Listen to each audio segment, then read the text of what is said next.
Ajam, Anda kan sudah mengakui bahwa Muhammad itu robnya umat muslim, betul? Ya, terus? Nah, kalau Anda yang bikin pengakuan, itu umat muslim gak ada yang percaya. Coba kalau Adi Hidayat. Saya mau tanya dulu pendapatmu ini. Ini biar direkam ya, biar didengar oleh Ustadz Adi Hidayat. Ini ada Ustadz juga, namanya Bang Azam Official. Gini Bang, Bang Azam. Astagfirullah. Ya, Menurut Anda, Ustadz Adi Hidayat kalau debat dengan saya, dia bakal mengakui juga nggak bahwa Muhammad itu adalah robnya umat muslim?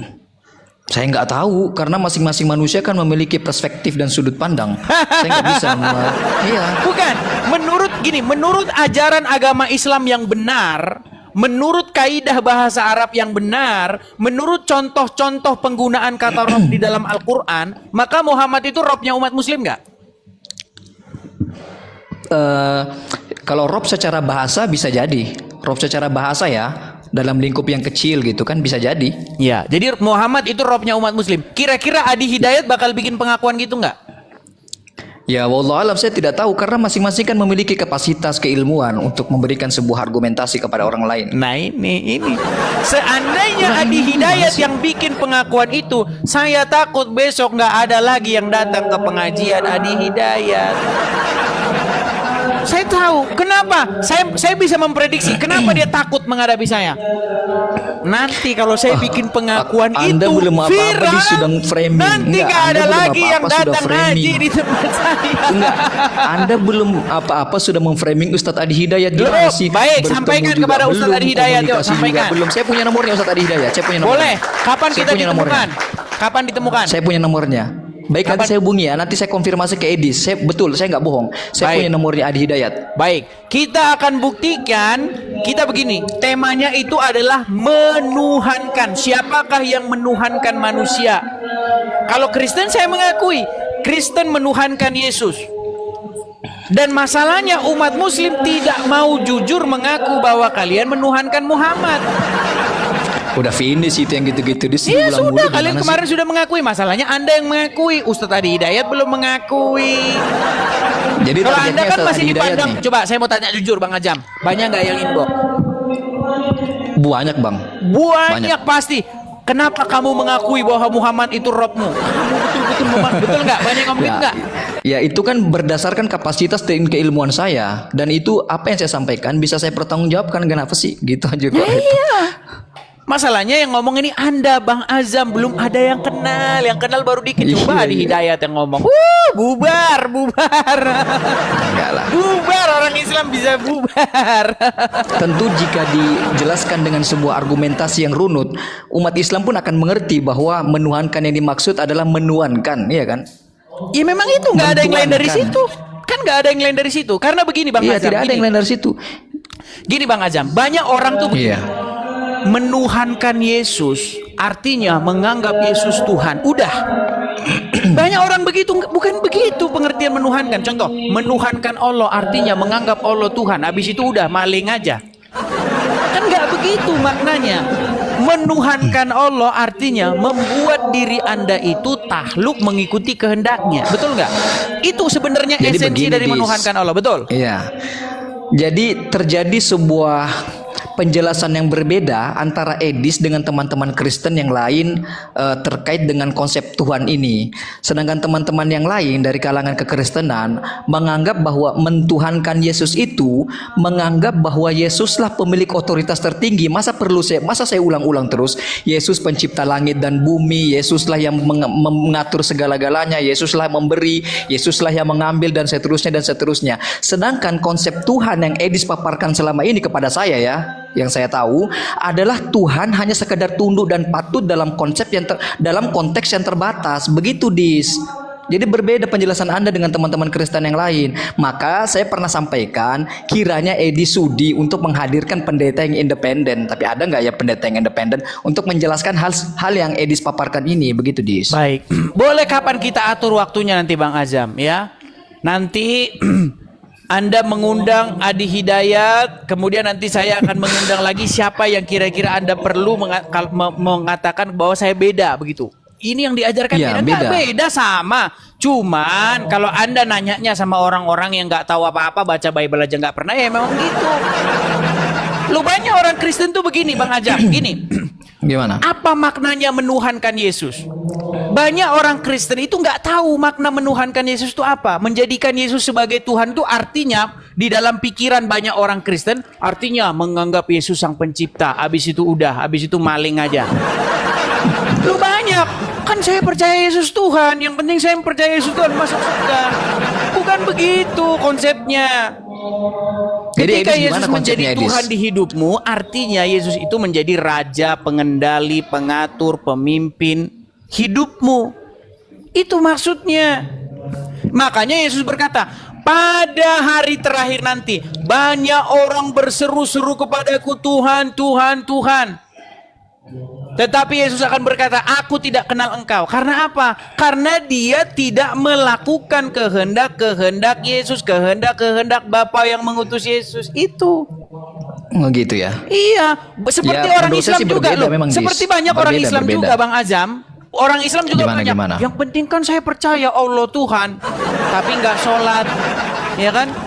Tapi dia tidak infak, tidak ini. Artinya pengertian menjadikan sesuatu sebagai Tuhan itu tidak dimaknai dengan benar. Mereka hanya memaknai itu sebatas, oh udah dia Tuhan, udah habis itu udah kita maling aja dah. Yang penting saya percaya dia Tuhan, udah. Bukan itu esensinya, banyak orang nggak paham itu. Jadi Gitu loh. gimana nih kelanjutannya? Iya, sebenarnya intinya cuma itu kok Bang Azam. Islam adalah berbicara bagaimana Muhammad menjadi pengatur, pengendali, pemimpin hidupmu. Kristen adalah bagaimana berbicara mengenai Yesus menjadi pengendali, pengatur, pemimpin hidupmu. Itu Ya kalau intinya. hanya sekedar sampai situ finish sebenarnya. Ya sudah, makanya kita harusnya saling mengerti. Jangan Anda bilang, jangan kau tuhankan manusia. Lu Anda saja menuhankan Muhammad kok gimana? Gitu ya, Dis. Iya, Lucu juga sebenarnya cuma Anda, Dis. itu, ngapain kita panjang lebar-lebar. Cuman itu kok intinya. Iya, terus apa sekarang? Apa sekarang yang mau didebatkan? Terus Kenapa Anda yang masih selalu bilang-bilang membuka jangan perdebatan ini, menuhankan maksudnya? Yesus? Anda saja menuhankan Muhammad. Gimana? Terjadi perspektif yang berbeda. Saya sudah katakan bahwa orang-orang Kristen yang menuhankan Yesus itu menganggap Yesus itu pencipta alam semesta. Di situ letak perbedaannya. Sedangkan umat Islam tidak melakukan hal demikian. Karena nggak ada definisi menuhankan yang seperti itu. Terjadi seperti itu faktanya gimana sih? Iya, itu fakta yang terjadi. Orang awam ngapain? Namanya juga orang awam. Ya itu kan Loh, asumsi kalau Anda ditanya terhadap orang teman-teman awam, Kristen. Bang Ajam, kalau kita nanya sama Ah. orang awam, apa pengertian ibadah? Orang awam akan menjawab ibadah itu adalah suatu kegiatan pergi ke rumah tertentu. Betul? Iya. Baik yang Islam, baik yang Kristen, kalau yang awam ditanya, apa itu ibadah? Artinya pergi ke gereja atau pergi ke masjid. Itu orang awam. Padahal makna ibadah itu sebenarnya adalah, kata dasar ibadah adalah abdu, penghambaan diri. Jadi berbicara bagaimana Anda itu menghambakan diri terhadap sesuatu, itu ibadah. Bukan pergi-pergi ke gereja, itu di bagian daripada itu, tapi tidak sesempit itu maknanya. Nah, seperti itu juga menuhankan. Kalau ditanya sama orang awam, menuhankan itu artinya, oh menuhankan itu menganggap dia sang pencipta. Udah cukup. Kalau saya menganggap dia sang pencipta, artinya goalnya sudah masuk. Ya kan? Yang penting goalnya Iya. sudah masuk nih. Ya, saya Finish anggap dia sang berarti, kan? pencipta saya. Abis itu saya maling aja dah. Korupsi. Iya, sudah Yang penting finish kan saya sebenarnya nganggap dia pembahasan sang ini. pencipta. Kan itu goalnya. Padahal menuhankan bukan itu. Menuhankan adalah berbicara bagaimana Anda menjadikan dia itu pengendali hidup Anda, yang menguasai hidup Anda, yang mengatur, yang kepadanya Anda taat, Finish. tunduk. Iya sudah finish kan Ya pembahasannya? selesai. Iya. Terus apa lagi nih? Nggak ada yang give gitu. Kenapa terus dibahas? Karena nggak ada yang give gitu ya. Saya mengundang Adi Hidayat gini loh, Bung Azam. Tadi sudah saya bilang, kalau Anda yang bicara, umat muslim pada acuh saja. Kalau Adi Hidayat yang bicara, nah nanti itu saya rasa akan berdampak besar begitu. Jadi gini. Kalau kiranya Ustadz Adi Hidayat menanggapi, Edis mau diskusi di mana? Ke Indonesia atau gimana? Yang ringkas-ringkas saja, yang murah meriah. Gini Adi Hidayat, Bang Azam, saya tanya Anda. Kalau kita diskusi di Jakarta, bayangin berapa biaya yang akan habis, panitianya. Ini saja misalnya nih 8.700 orang nih. Bayangin nih, kalau orang-orang ini hadir semua, berapa kerbau yang harus kita potong? Iya, berapa tenda yang harus kita bikin? Berapa sound system? Banyak biaya. Online, ringkas, murah, gratis. Ayo, gimana? Oh, ya itu kurang apa ya? Kurang formal kalau gitu, Dis. Alasan saja. Iya, Anda masa mau diskusi via online dengan tokoh agama yang disegani di Indonesia kan? Baiknya kan Anda hadir di Indonesia dengan jaminan keamanan. Oleh Masalahnya aparat yang begini, berwajib Bang Azam. gitu. Kemarin udah pernah kejadian. Di mana? Tuh. Di mana itu? Di Jakarta juga. Di situ ada Bernard Nababan. Di situ ada Egy Sujana. Ketika Islam mengkritik Kristen, wah Trinitas ini nggak masuk akal, Yesus gini begini. Itu namanya dakwah. Tapi giliran ada orang Kristen jawab, Pak, kalau di Google saja kita cari kontradiksi dalam Al-Quran banyak. Giliran begitu, wah, Egy Sujana ngamuk. Halal darahmu. Kayak begini mau ngajak kopi darat. Ya sebenarnya apa yang terjadi diskusi antar lintas agama ini kan adalah hasil yang ditanam selama ini, ya kan? Betul nggak? Ya itu pengalaman-pengalaman yang udah terjadi. Kalau Islam bahas agama Kristen itu dakwah. Kalau Kristen dibahas ngamuk. Itu bukan pendapat saya tapi ya. Fakta. Gitu ya. Jadi kapan nih ketemu Ustadz Adi Hidayat nih? Ke Indonesia dong, Dis. Anda atur waktunya, nanti kita jadwalkan. Saya cuma pesan begini, kenapa saya kok menantang-nantang Adi Hidayat gini? Karena Adi Hidayat bahas-bahas Bible di masjidnya.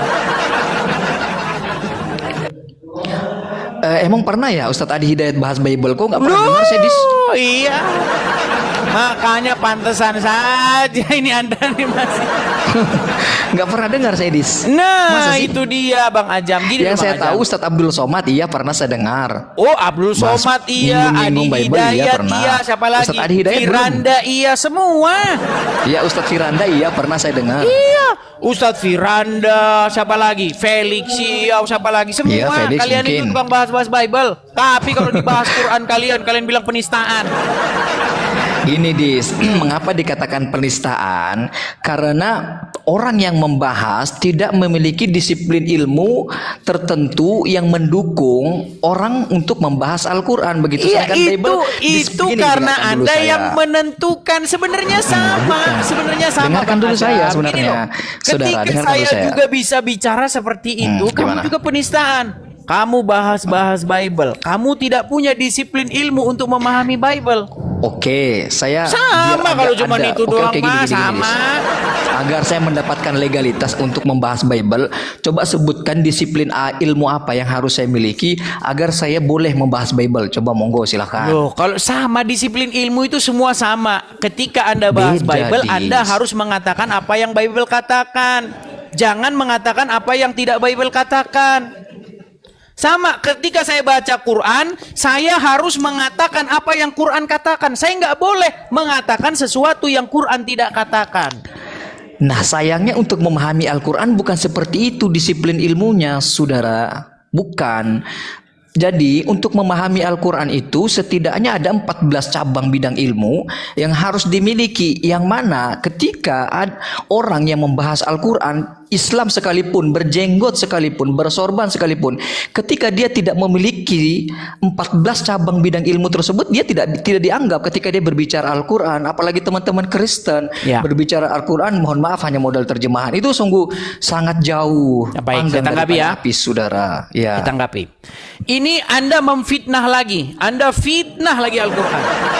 Tadi kan sudah saya bilang. Gimana? Ketika Anda membahas Al-Quran, katakanlah apa yang Quran katakan. Jangan kau katakan yang Quran tidak katakan. Contoh, kalau memahami Quran harus memahami 14 cabang ilmu. Di Quran mana mana ada ayat yang bilang kalau Quran ini mau kamu pahami, kamu harus paham 14 cabang ilmu di Quran. Saya sudah baca dari Al-Fatihah sampai Anas lebih dari 100 kali. Saya baca itu sampai habis. Bahkan saya bilang, gak ada orang Islam yang lebih sering baca Quran daripada saya. Gak ada. Gak ada orangnya, gak ada. Ya, di dalam Al-Quran tidak pernah ada ayat yang bilang Quran ini hanya bisa dipahami kalau Anda paham 14 cabang ilmu. Gak ada. Yang ada ayat Quran itu malah bilang ayat-ayat yang muhkamat dan ayat-ayat yang mutasyabihat. Apa itu muhkamat? Muhkamat itu terang, jelas. Kenapa Terus Anda bagaimana? Quran sudah bilang ini ayat-ayat yang muhkamat, jelas, terang, tapi Anda bilang, oh enggak terang itu, enggak jelas itu. Anda harus paham 14 ilmu kanuragan, kadikjayaan, harus nanti hafal gerakan pukulan matahari, tapak naga geni, kebanyakan framingnya ketimbang argumentasi yang dipaparkan di Loh, kebanyakan framing. bukankah Al-Quran memang tidak pernah mengatakan bahwa kalau mau paham Quran harus paham 14 cabang ilmu? Adakah Quran mengatakan Kasihan sekali teman-teman Kristen yang mendewa-dewakan Anda gitu. Anda di sini kebanyakan framingnya. Begini Dis, untuk memahami muhkamat dan mutasyabihat saja itu butuh ilmu juga. Di antaranya salah satunya ada di 14 yang saya sebutkan tadi. Kita tidak akan bisa ini muhkamat, ini mutasyabihat. Kita nggak bisa tanpa salah satu dari 14 ilmu yang saya sebutkan tadi Dis. Oke, sekarang Ustaz Azam, di ayat mana kalau mau paham ilmu itu harus paham 14 cabang ilmu? Tidak ada ayatnya. Tidak ada, makanya ini fitnah yang nyata.